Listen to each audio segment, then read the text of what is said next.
Je voulais vous parler rapidement d'alimentation parce qu'on entend énormément de choses contradictoires plus ou moins, personne n'est vraiment d'accord.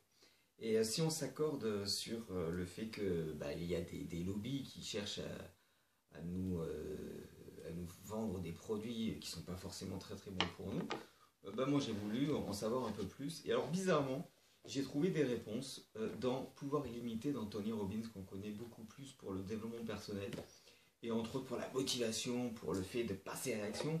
Mais là, je suis sur un chapitre assez bluffant parce que j'arrête pas de prendre des notes, hein, en fait, comme vous voyez.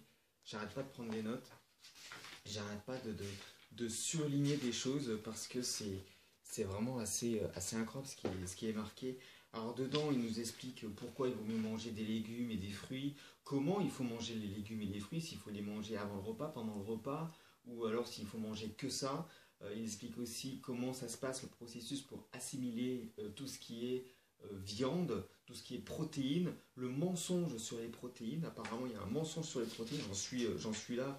Donc on n'a pas besoin de plus de protéines que ce qu'on pense et qu'on cherche simplement à nous faire ingurgiter de la protéine pour rien, quoi.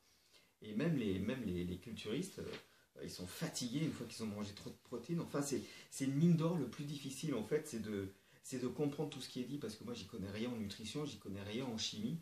Donc, je suis obligé de surligner, de voir les noms des docteurs, d'aller chercher qui sont ces docteurs qui viennent généralement des États-Unis, des universités des États-Unis comme Harvard, comme Cornell, comme toutes ces universités comme ça renommées. Et je suis obligé de regarder un petit peu les formules, comment ça se passe, l'assimilation, la fermentation.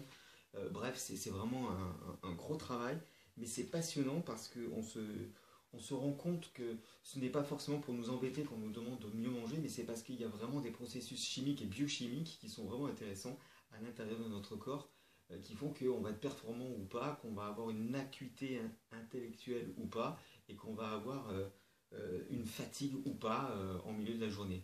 Voilà, je vais peut-être faire une vidéo là-dessus très prochainement. C'était juste un petit truc comme ça que je voulais vous donner sur One Chronic Show. Et puis en attendant, et puis je vous dis à très vite. Et puis n'oubliez pas, vous pouvez me suivre aussi sur Periscope.